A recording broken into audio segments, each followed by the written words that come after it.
बोलो जयकारा बोल मेरे श्री गुरु महाराज की जय। सभी गुरुमुख प्रेमियों से सप्रेम जय सच्चिदानंद। जब से श्री हजूर सतगुरुदाता दीनदयाल महाराज जी ने बेंगलोर में विवेक धाम आश्रम में कृपा फरमाई है, खुशियों की बहारें छाई हुई है। चारों ओर खुशियां ही खुशियां व्याप्त है। हर गुरुमुख प्रेमी खुशी में दीवाने श्री दर्शनों की ललक लिए हुए श्री दर्शन हाल में पहुंचा करते हैं। आज भी श्री दर्शन हाल में श्री गुरु महाराज जी कल की तरह विराजमान हुए।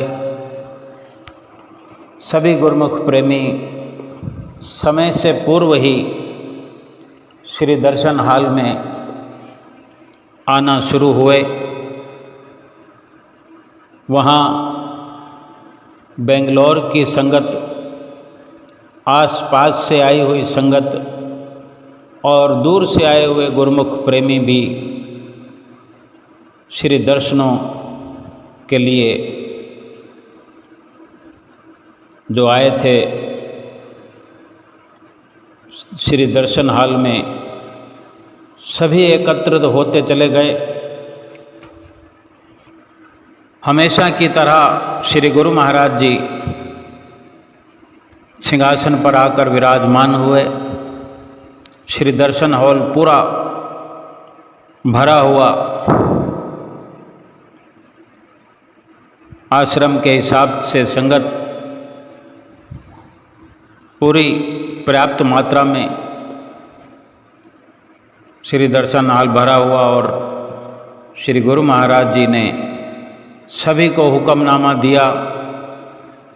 सभी दंडवत करके उठे, श्री सतगुरुदेव महाराज जी का आशीर्वाद प्राप्त किया और अपने अपने स्थान पर बैठ गए। महात्मा जन माथा टेकते हुए और फिर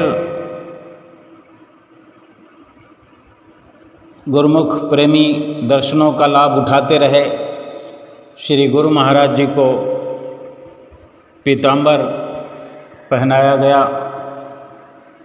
और जो सुंदर सुंदर हार भी पहनाए जाते हैं। ये एक स्वर्णिम नज़ारा होता है जो गुरुमुख प्रेमी श्री दर्शन तो करते ही हैं, लेकिन जो श्री गुरु महाराज जी की एक अनोखी लीलाएं हुआ करती हैं, गुरुमुख प्रेमी इनमें खो जाते हैं। दर्शनों का आनंद कई गुना बढ़ जाता है जब गुरुमुख प्रेमी सतगुरु की इन लीलाओं में खो जाते हैं। अपनी शुद्ध बुद्ध भुला करके एक टक निहारते रहते हैं। क्या देखते हैं कि कोई गुरुमुख प्रेमी हार लेके आया है, कोई पीतांबर लेके आया है, कोई गोल्ड का तिलक लगा रहे हैं। ये नज़ारे ऐसे आँखों को लुभाने वाले, आँखों के रास्ते से इस प्रकार हृदय के अंदर उतर जाते हैं कि फिर कभी भुलाए ही नहीं जाते, भुलाए भी नहीं भूलते। ये गुरुमुख प्रेमियों का अपने गुरु महाराज जी से और गुरु महाराज जी का अपने गुरुमुख प्रेमियों से अनुपम प्यार है। फिर सत्संग शुरू हुआ। सत्संग में भी ऐसे ऐसे वचन सुनाए जाते हैं कि सतगुरु के चरणों में ही खुशियाँ प्राप्त होती है, सतगुरु के चरणों में ही सारे सुख समाये होते हैं। सतगुरु की संगत जिसे मिल जाती है वो किस प्रकार अपने जीवन को धन्य बना लेता है। और आज सत्संग के समय पहले ही एक छोटी सी नाटिका पेश की गई, जिसमें एक राज्य है, लेकिन वहाँ का राजा जो है वहाँ के नियम के अनुसार हर 5 साल के बाद बदलता रहता है। 5 साल के बाद उस राजा को नदी के पार जंगल में भेज दिया जाता है और राजा का क्या हश्र होता होगा जंगल के अंदर, ये तो हम अंदाज़ा लगा ही सकते हैं। और यही नाटिका में दिखाया गया कि एक राजा का अभिषेक हुआ है, राज तिलक हुआ है, राजा बनाया गया है। उसे ये समझा दिया गया है कि 5 साल के बाद आपको उस जंगल में छोड़ दिया जाएगा। और ये भी हर किसी को मालूम होता है कि मेरे से पहले वाले राजा भी वहाँ छोड़ दिए गए हैं, जहाँ घना जंगल है, कोई सुविधा नहीं है, जंगली जानवर हैं, सब दुखों भरा जीवन है। फिर भी वो जिसका अभिषेक हुआ वो राजा 5 साल तक बड़े मज़े में राज्य करता रहा और फिर उसे उसी जंगल में पहुंचा दिया गया। अगली बार जो राजा बनने को तैयार हुआ, अभिषेक किया गया, उसे भी ये बताया गया कि 5 साल के बाद तुम्हें भी हमेशा की तरह जैसे सबको भेजा जाता है तुम्हें भी वहाँ भेज दिया जाएगा। वो राजा जो था गंभीर प्रकृति का था, वो अच्छी सोच वाला, अच्छी विचार वाला, अच्छी विचारधारा वाला, क्योंकि वो संतों का सेवक था, जिसको संतों महापुरुषों की शरण मिली हुई, जो भक्ति की राह पर चलने वाला एक ऐसा इंसान था जिसको सतगुरु की चरण शरण प्राप्त थी, जिसको जीने के तरीके सीखने का अवसर अपने सतगुरु की संगत सोबत में प्राप्त हुआ था, होता रहता था। अपने अनुभवों के अनुसार और सतगुरु के आशीर्वाद से, सतगुरु की संगत के प्रभाव से, अपनी अच्छी सोच से उसने अपना समय जो 5 साल का था गफलत में नहीं बिताया, ऐश प्रस्ती में नहीं व्यतीत किया। सब कुछ राज्य का सुख भोगते हुए उसने अपने 5 साल के बाद का वक्त कैसे गुजारा जाएगा उस पर अधिक विचार किया। 5 साल अगर समझा जाए तो इसी चिंता में और चिंता के अनुसार चिंता निवारण, चिंता का समाधान करने में व्यतीत किए। क्या किया कि उसने उस जंगल को पहले से ही मंगल बना दिया। जंगली झाड़ झकाड़ काट करके वहाँ पर बाग बगीचे लगा दिए, पूरा जंगल ही साफ करा दिया। वहाँ पर जो जानवरों का चारों ओर बोलबाला था वो सब का सब पूरा बदलाव कर दिया, चारों तरफ हरियाली बना दी और उस नदी के ऊपर भी आने जाने का रास्ता बना दिया। बहुत अच्छी व्यवस्था ऐसी कर दी, क्योंकि वो जानता था कि 5 साल के बाद मुझे यहीं आना है, तो मेरा जीवन इस वक्त तो आराम से गुजरने वाला है क्योंकि मैं राजा की पदवी पर हूँ, लेकिन जब राजा नहीं रहूँगा तो फिर ऐसी दुखद अवस्था से मुझे गुजरना पड़े, उसका उसने समाधान कर दिया, जहाँ जा कर के फिर उसे कोई परेशानी नहीं हुई। और बाकी आगे के लिए सब के लिए ये व्यवस्था कर दी, परोपकार कर दिया। यानी इस नाटिका से भी यही समझने का अवसर मिलता है। और महात्मा जी ने भी सत्संग में नाटिका का भी मतलब समझाया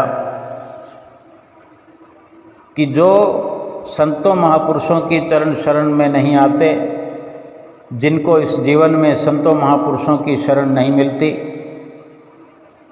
वो केवल अपना वक्त खाने पीने में व्यतीत कर देते हैं, ऐश परस्ती में गुजार देते हैं। और लोक तो बिगड़ता ही है, पर लोग भी फिर उसको जंगल के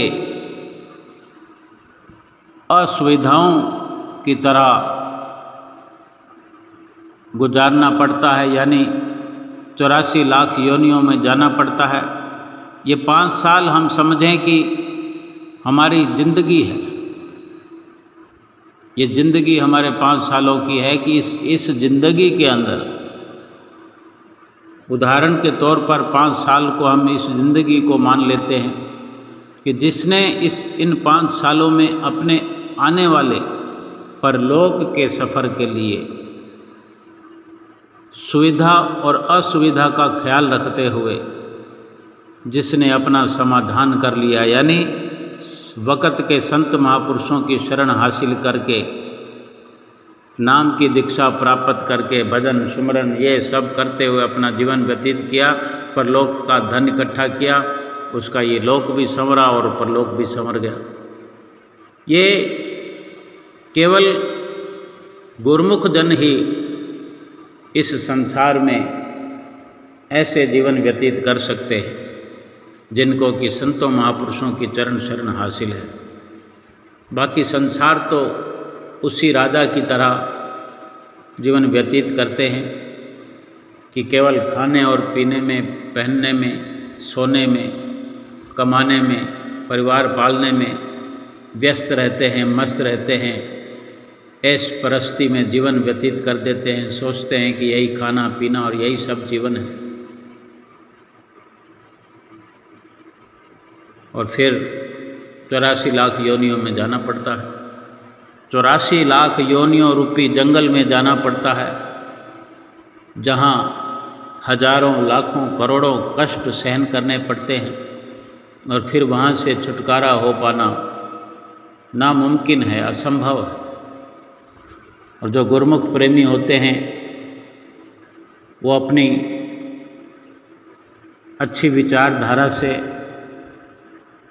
अपने अच्छे संस्कारों से, जो सतगुरु से मिलते हैं, अपने 84 लाख योनियों का पूरा जंगल ही साफ कर देते हैं। निष्काम कर्म करके, निष्काम भक्ति करके 84 लाख योनियों का रास्ता ही साफ कर देते हैं, जो कि फिर ना तो मायावी काम करते हैं, ना माया में भटकना पड़ता है, और हमेशा हमेशा के लिए आत्मा को परमात्मा से मिला लेते हैं।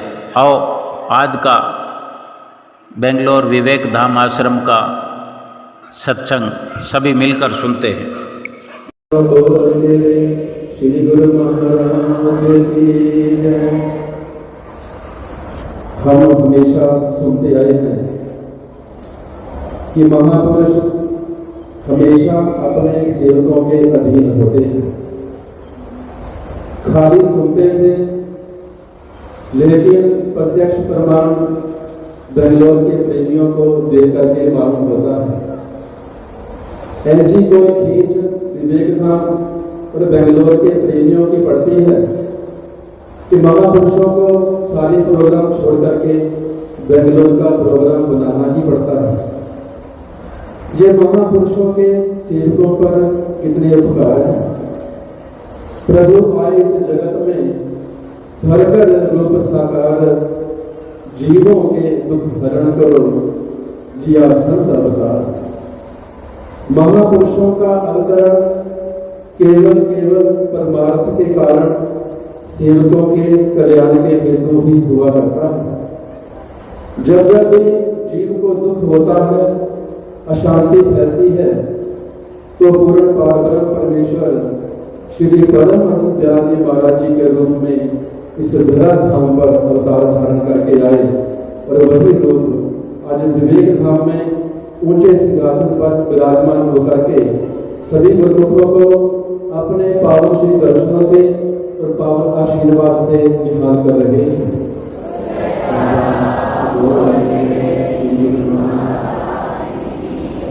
क्योंकि महापुरुषों का मकसद ही यही होता है, जीवों के दुखों को दूर करके उन्हें खुशियां प्रदान करना।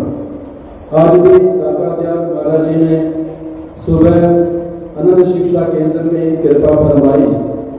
सभी बच्चों को, स्कूल के स्टाफ को, गुरुमुखों को अपने पावन आशीर्वाद से निहाल करके सच्ची खुशियां बख्शी। यही तो महापुरुषों का धरा धाम पर आने का लक्ष्य होता है। महापुरुषों के दर्शन करके कैसे बच्चे खुश हुए कि उसका अंदाजा केवल वही लगा सकते हैं। तो महापुरुष खुशियों के भंडार हैं। दुनिया की सारी खुशियां महापुरुषों के चरणों में निवास करती हैं और महापुरुष ही जीव के सच्चे हितैषी हैं, जो हमेशा जीव को ये उपदेश करते हैं कि संसार में उनका आने का असली मकसद क्या था और थोड़े समय में कैसे दुखों से छुटकारा प्राप्त करना है और खुशियों को हासिल करना है। महापुरुष उपदेश करते हैं, इस मानव जन्म को प्राप्त करके इसे ऐसे नहीं गवाना। सबको ये मालूम होना चाहिए, इस संसार में हमेशा रहना नहीं है, यहाँ से हर किसी ने एक ना एक दिन जाना ही है। और जो असली धन वहाँ काम आता है, जो असली चीज वहाँ काम आती है, वही महापुरुष समझाते हैं और वही चीज केवल महापुरुषों के चरणों से प्राप्त होती है।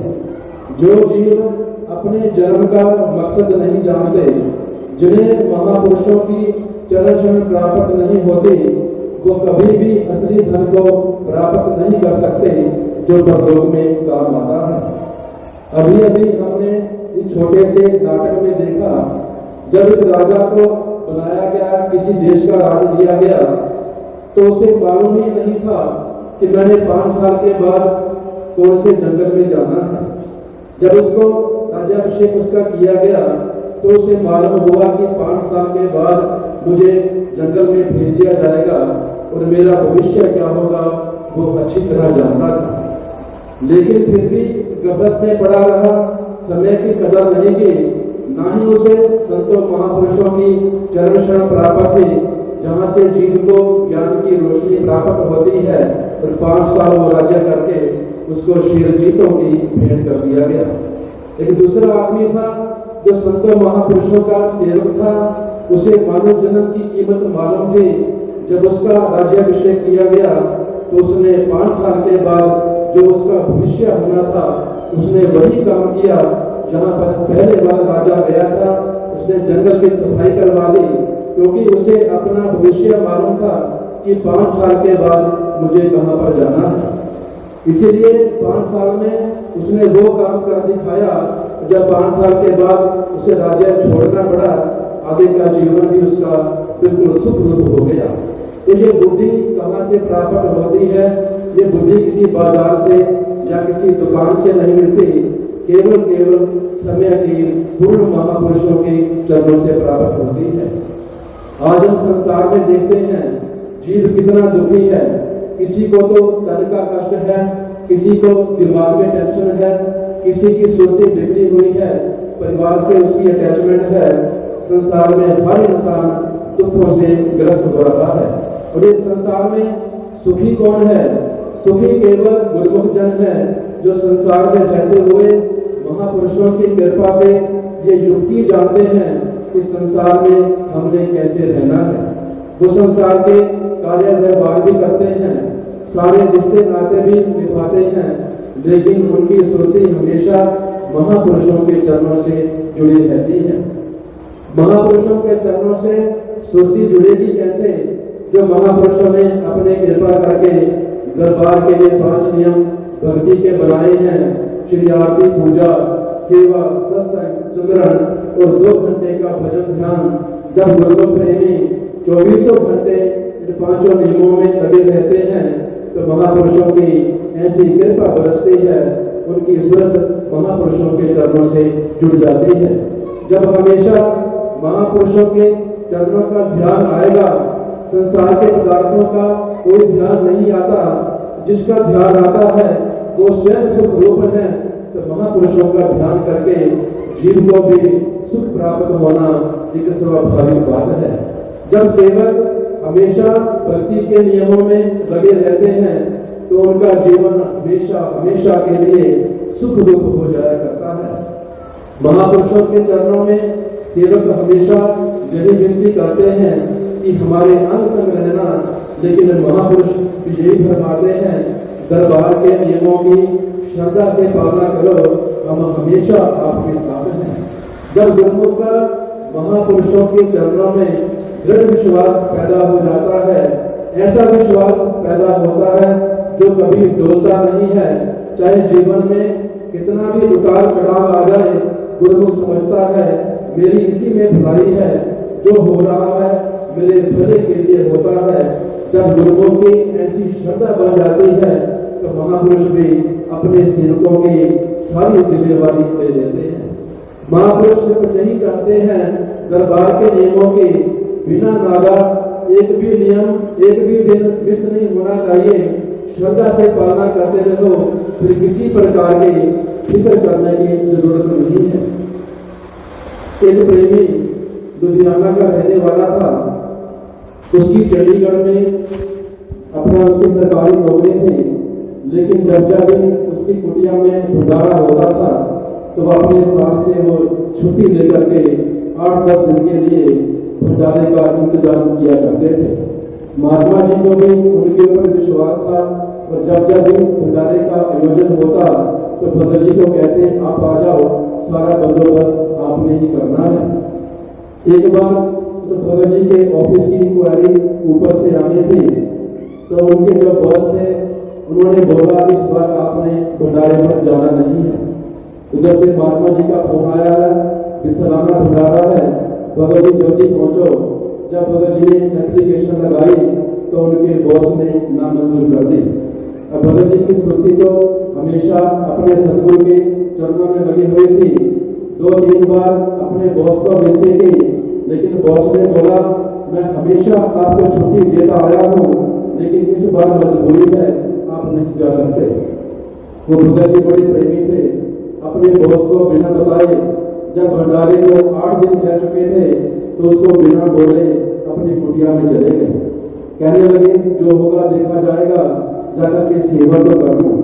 कुटिया का इंतजाम सारा किया भंडारे का, बड़ी धूमधाम से भंडारा हुआ और जब वापस भंडारे का भुगतान करने के बाद वापस अपनी ड्यूटी पर जाने लगे तो दिल में सोचने लगे आज तो मेरी खैर नहीं, मैंने बिना बताए अपने बॉस को 8-10 दिन के लिए चला आया, अब जाकर के डांट भी पड़ेगी और इंप्रेशन भी खराब होगा, हो सकता है नौकरी से भी हाथ धोना पड़े।